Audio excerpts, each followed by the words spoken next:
They say she's just ordinary security, stationed far from where decisions matter. In her reflective vest, she blends into the background of the bustling airfield, overlooked by passing officers.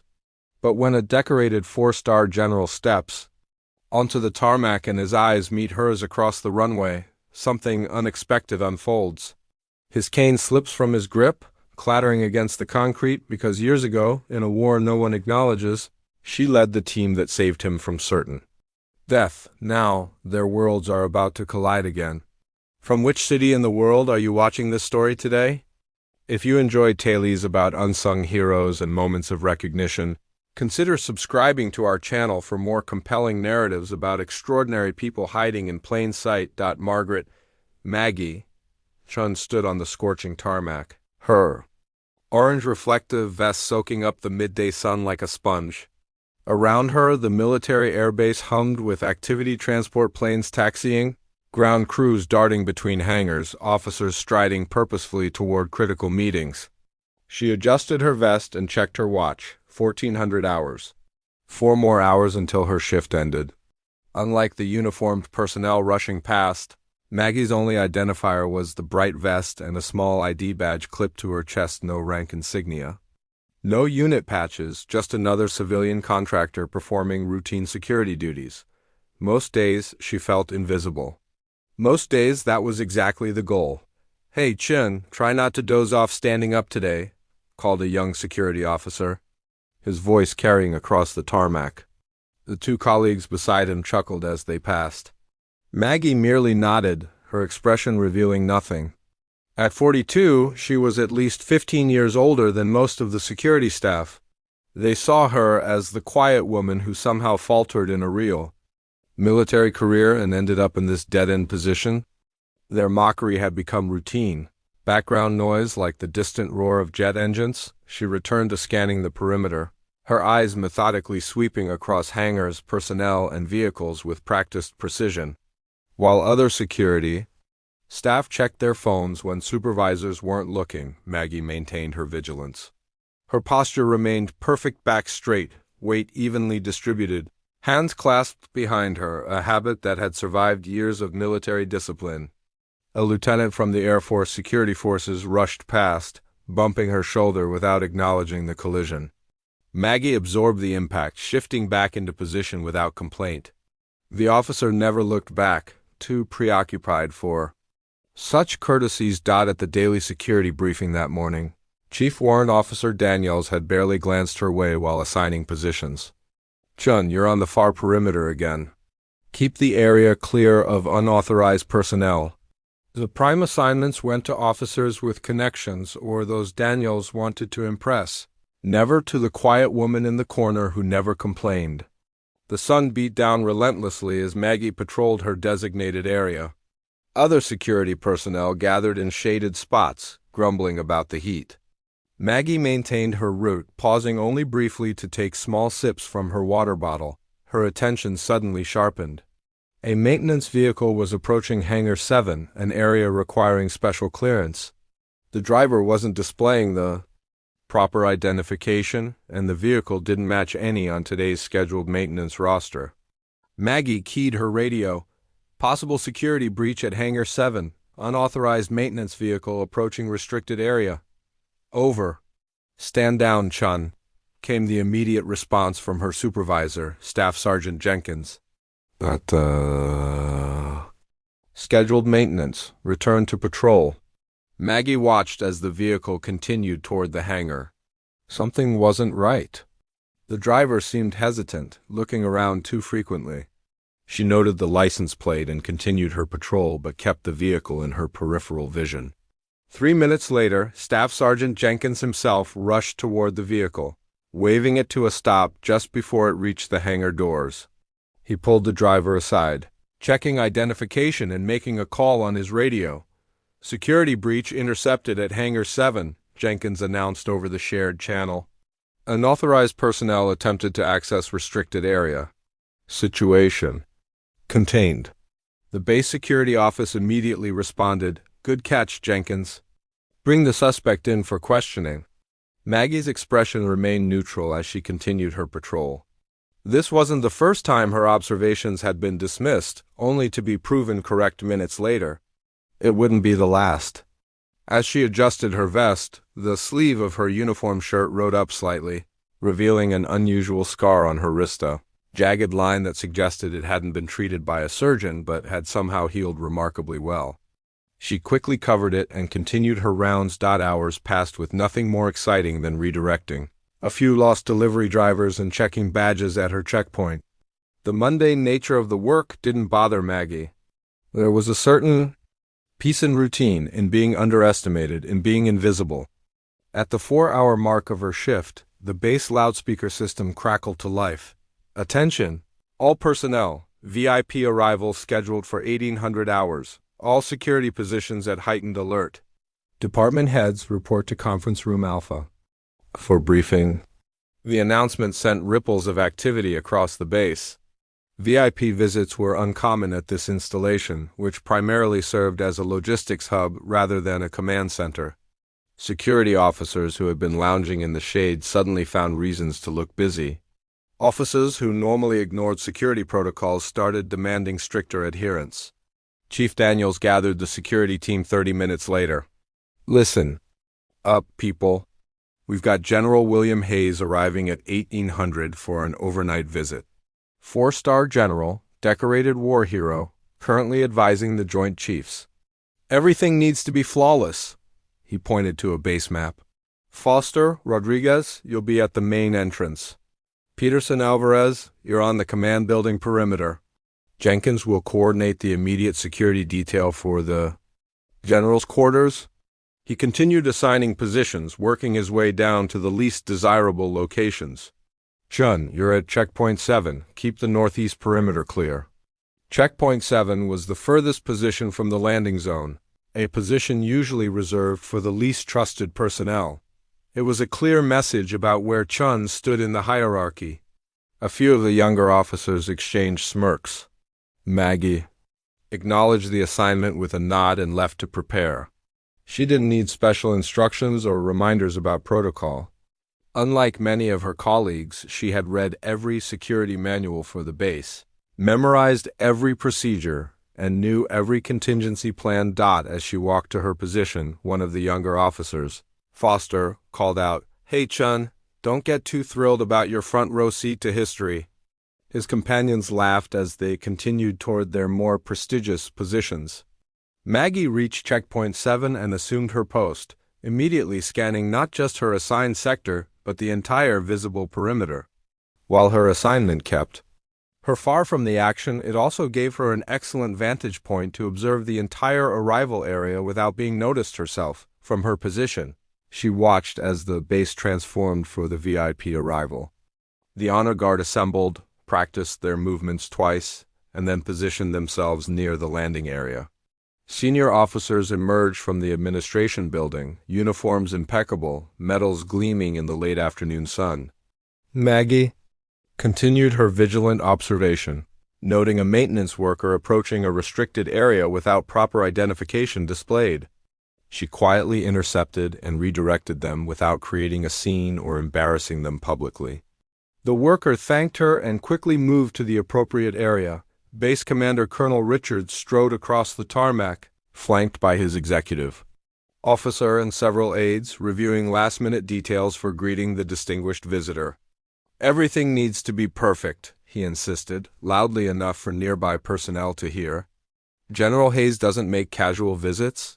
There's something significant happening here." At the mention of the name, something shifted in Maggie's demeanor. Her posture, already perfect, became somehow more alert. Her eyes, constantly scanning the perimeter, gained a new intensity. Anyone watching closely might have noticed the change, but no one was watching Chun. As the appointed hour approached, security personnel throughout the base checked and rechecked their positions and protocols. Despite strict orders to maintain posts, many found excuses to position themselves where they might glimpse the arriving dignitaries.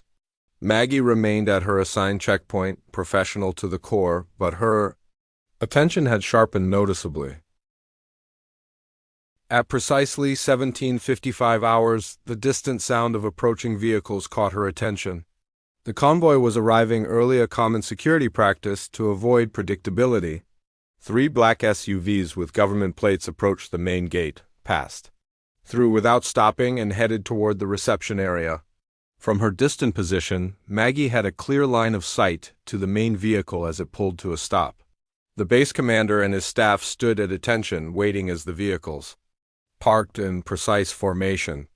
Security personnel formed a loose perimeter, and the honor guard stood ready. The doors of the trailing vehicles opened first, revealing security personnel in plain clothes who quickly scanned the area before nodding to the driver of the middle SUV. When that door finally opened, a tall, silver-haired man emerged slowly, the afternoon sun glinting off the stars on his shoulders. General William Hayes stood with the straight-backed posture of a lifetime soldier, his chest decorated with rows of service medals. In his right hand, he gripped a polished wooden cane, the only concession to whatever injury had necessitated it. His face was deeply lined but commanding, his gaze sharp and assessing as he surveyed his surroundings. The base leadership approached with crisp salutes, which the general returned before extending his hand to Colonel Richards. They exchanged words that couldn't be heard from Maggie's position, but the body language suggested respect and familiarity. As the welcoming committee engaged in formal pleasantries, Maggie maintained her vigilant watch of the perimeter, but her gaze returned frequently to the distinguished visitor, studying him with an intensity that would have seemed inappropriate. Had anyone noticed? A junior officer approached her position. "Chun, command wants a radio check from all positions." Maggie nodded and keyed her radio. "Checkpoint 7, radio check complete. Perimeter secure." The officer gave a cursory glance around her position and moved on without further acknowledgement. Maggie returned to her observation, noting that the formal greeting was concluding. The general was now being escorted toward the administration building, surrounded by his own security detail and the base leadership. Just before the group reached the building entrance, General Hayes paused and turned, his gaze sweeping across the base as if searching for something. For a brief moment, his eyes seemed to lock on Maggie's distant position. She remained perfectly still, her expression neutral, even as a flutter of recognition passed through her chest. The general turned back to Colonel Richards, said something that made the colonel nod emphatically, and then continued into the building. The moment, if it had been a moment at all, passed without anyone noticing the silent exchange between the 4-star general and the woman in the orange vest standing alone at the base perimeter. Maggie checked her watch. 18:10 hours. The VIP had arrived safely. Her shift would end in 30 minutes, and tomorrow would likely bring another day of being invisible. That suited her perfectly. Invisibility was her armor, her protection, her purpose. Maggie arrived at work the next morning to find the base buzzing with anticipation. General Hayes would be conducting inspections throughout the day before departing that evening. Security had been doubled, with additional personnel brought in from neighboring installations. At the morning briefing, Chief Daniels was unusually tense. "The general has requested a full security demonstration this afternoon. Each checkpoint will be evaluated for response time and protocol adherence. This is not a drill, people. This is our reputation on the line." His gaze swept over the assembled security team, lingering briefly on Maggie. "Chun, you're still at checkpoint 7. The general's schedule doesn't include the northeast perimeter, so you probably won't see any action. Just maintain standard protocols." One of the younger officers snickered. Someone whispered, "Another day in paradise for Chun." Maggie accepted her assignment without comment and headed to her post. The day promised to be even hotter than yesterday, and she had packed extra water in her small backpack. As she walked, she noticed increased activity throughout the base, personnel in dress uniforms hurrying between buildings, maintenance crews touching up paint on door frames, groundskeepers trimming every blade of grass to perfection. When she reached checkpoint 7, she found her relief officer eager to leave. "Nothing to report," he said, already walking away. "Just some maintenance. Guys checking the perimeter fence about an hour ago." Maggie frowned slightly. "Was that scheduled maintenance?" The officer shrugged without stopping. "Didn't ask. They had badges." After he left, Maggie immediately conducted a thorough inspection of the perimeter fence in her sector. 20 minutes later, she found what she was looking for, a small, nearly invisible device attached to a fence post, expertly camouflaged to match the metal. Not base security equipment. Not authorized. She studied it without touching, noting its position and design a surveillance device, likely monitoring movement along this supposedly unimportant section of the perimeter. She left it in place but adjusted her patrol route to pass by more. Frequently, by mid-morning, the temperature had climbed to uncomfortable levels. Most security personnel had retreated to shaded positions, but Maggie maintained her patrol, methodically covering every corner of her assigned area. From her position, she could see the command building where General Hayes was meeting with senior staff. Her radio crackled. "All security positions, be advised, VIP movement in 10 minutes.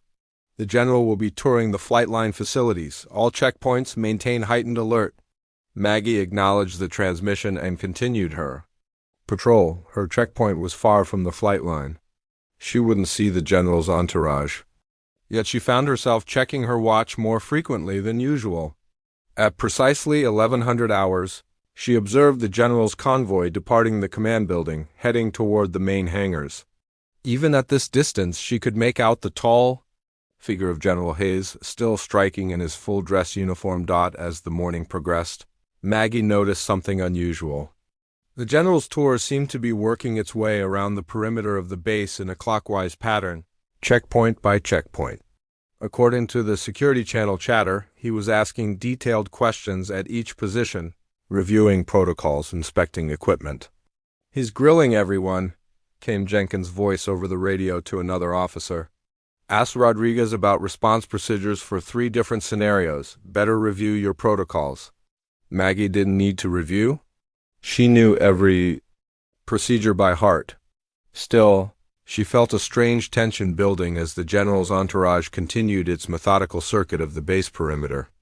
By her calculations, they would reach her position shortly before the end of her shift. If they continued the pattern. At 1400 hours, her radio crackled again. "Chun, this is Daniels. The general's inspection tour is approaching your sector. Stand by." Maggie acknowledged the transmission, straightened her vest, and maintained her position at the checkpoint.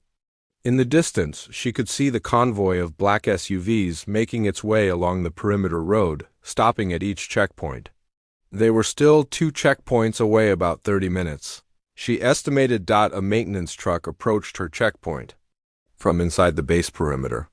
The driver showed his ID, properly displayed this time, and explained he needed to check the communications equipment at the nearby relay station. "Authorization code?" Maggie asked calmly. The man seemed startled by the question. "I don't have one. I'm just doing routine maintenance." "The relay station requires a daily authorization code for all maintenance personnel," Maggie stated evenly. "Without it, I can't allow access." The man frowned. "Look, I've been doing this job for 5 years. No one has ever asked me for a code." "Then you've been accessing the station improperly for 5 years, Maggie replied evenly.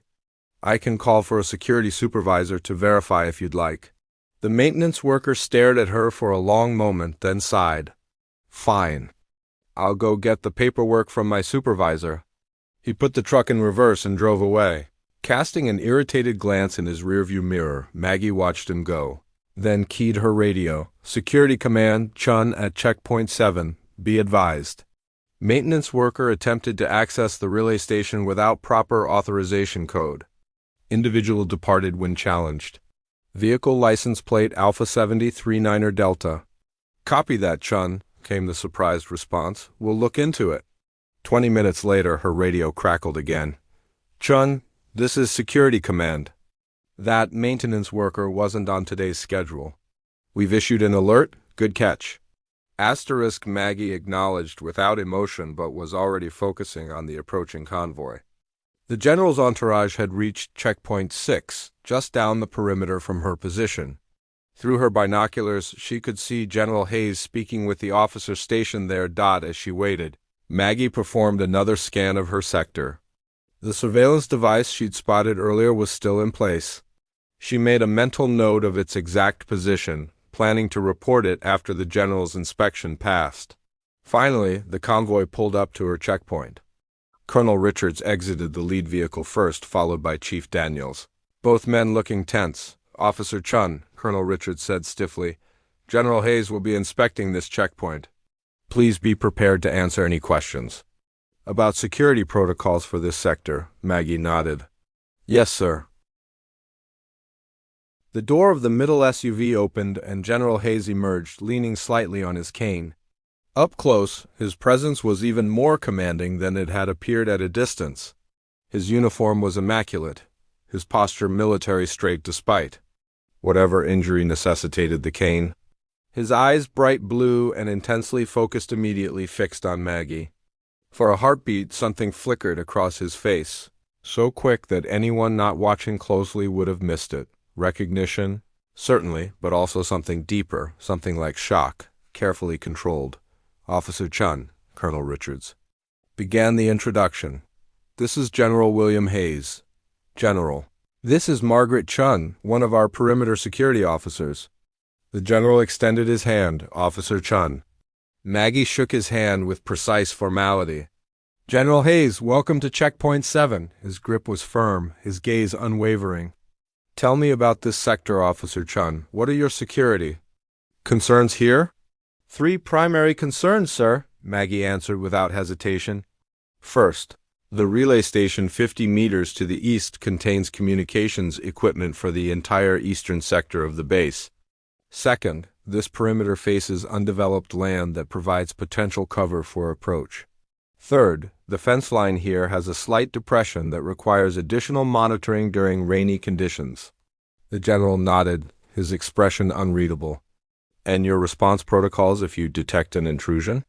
Maggie detailed the protocols precisely, adding contingency procedures that most security officers wouldn't have memorized. Throughout her explanation, the general watched her with an intensity that made Colonel Richards shift uncomfortably. "Impressive," the general said when she finished. He turned to Colonel Richards.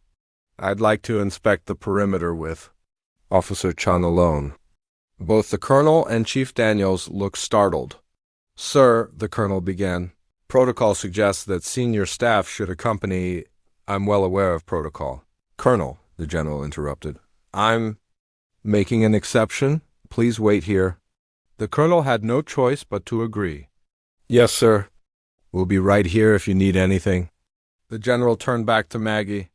"Lead the way, Officer Chun. Show me this depression in the fence line you mentioned." Maggie nodded and began walking toward the eastern edge of her sector. The general fell into step beside her, his cane making soft taps against the hard ground. They walked in silence until they were well out of earshot of the convoy. "The fence looks well maintained," the general commented, his voice carefully neutral. "Yes, sir. Maintenance crews inspect it weekly." The general stopped walking and turned to face her directly. "Like the maintenance worker you turned away earlier?" Maggie met his gaze steadily. "That individual was not authorized to access the relay station, sir." "So I heard?" The general's eyes narrowed slightly. "Security Command was quite impressed with your adherence to protocol." "Apparently you're the only officer who's ever asked for the authorization code." Maggie said nothing, simply waiting for the next question. The general sighed, suddenly looking tired. "Do you know why I'm really touring this base, Officer Chun?" "I wouldn't presume to know the general's business, sir." A hint of a smile touched his lips. "No, you wouldn't. Not publicly, at least." He glanced around, confirming. They were alone, then lowered his voice. "There's been a security breach. Intelligence suggests someone has been accessing classified communications through this base's systems." Maggie's expression remained professionally neutral. "That would explain the surveillance device on the fence post 40 meters east of my checkpoint, sir." The general's eyebrows rose. "You found a surveillance device?" "This morning, sir. I left it in place but adjusted my patrol route to monitor it more frequently." The general studied her face for a long moment. "You didn't report?" I was waiting to see who might come to retrieve it, sir." A genuine smile spread across the general's face. "Still the same tactical mind, I see." The smile faded, replaced by a more serious expression. We need to talk, Captain. But not here, not now. Maggie's only reaction to the use of her former rank was a slight tightening around her eyes. Yes, sir. The general lowered his voice further. I never expected to find you here. When I requested a security review of this base, your name wasn't on any roster. Officially, Margaret Chun has never served in the military, sir. And unofficially, Maggie met his gaze directly. Unofficially, Captain Margaret Chun died 8 years ago in an operation that doesn't exist in any record. The general nodded slowly. We should get back before they send a search party. He turned and began walking back toward the convoy, then paused. I'm staying in the VIP quarters tonight, 2,200 hours. That area is outside my security clearance. Sir, he gave her a knowing look. I suspect that won't be a problem for you. They returned to the waiting convoy, where Colonel Richards and Chief Daniels were trying not to look anxious about the private conversation. Officer Chun has identified a potential security vulnerability, the general announced. There may be unauthorized surveillance equipment on the eastern perimeter. I suggest a thorough sweep of the entire fence line immediately. Colonel Richards looked stunned. Of course, General. We'll organize teams right away. He shot a confused glance at Maggie, clearly wondering how she had identified something his security teams had missed. The general turned to Maggie. Thank you for your diligence, Officer Chun. Your attention to detail is commendable. Just, doing my job, sir, she replied as the general returned to his vehicle. He paused and looked back at her for just a moment. The years seemed to fall away, and they were in another place. Another Tarmac classified theater of operations where a captain had led her team through enemy territory to extract a wounded colonel against impossible odds. Then the moment passed. The general entered his vehicle and the convoy pulled away, leaving Maggie standing at her checkpoint with Colonel Richards already on his radio, ordering a security sweep of the entire perimeter. Chief Daniel approached her, his expression a mix of confusion and grudging respect. Chun, I don't know what you said to the general, but he was impressed. He specifically requested that you be assigned to the security detail for the command building this evening. Maggie nodded. Yes, sir. What time should I report? 1900 hours, and Chun, he added, his voice lower. Wear a proper uniform, not the vest. You'll be inside the building. Understood, sir. As Daniels walked away, Maggie checked her watch. She had 6 hours before her new assignment, plenty of time to prepare for whatever the general wanted to discuss at 2,200 hours. Something told her that this conversation would change everything. At precisely 1900 hours, Maggie reported to the command building in a crisp navy blue security uniform. The reflective vest was gone, replaced by a professional outfit that still managed to help her blend into the background. Her hair was pulled back into a tight bun, her posture impeccable. As she approached the security desk, she said, Chun, reporting for duty. The guard checked her name against a roster. You're stationed in the East Corridor, 2nd floor, outside the conference rooms. Jenkins will brief you. Maggie nodded and headed to her assigned position. The command building was buzzing with activity despite the evening hour officers hurrying through hallways, carrying folders stamped with security classifications. IT specialists moving between rooms, checking communications equipment. Something important was happening beyond the typical VIP visit. Jenkins was waiting at the top of the stairs, looking uncomfortable in his dress uniform. Chun, you're at position 4. The general is meeting with base command staff in conference. Room B until 2,100 hours. After that, he returns to the VIP quarters. Standard protocol. No one enters the corridor without proper clearance. Questions? No. Sir, Maggie responded. Jenkins gave her a curious look. What did you say to the general today?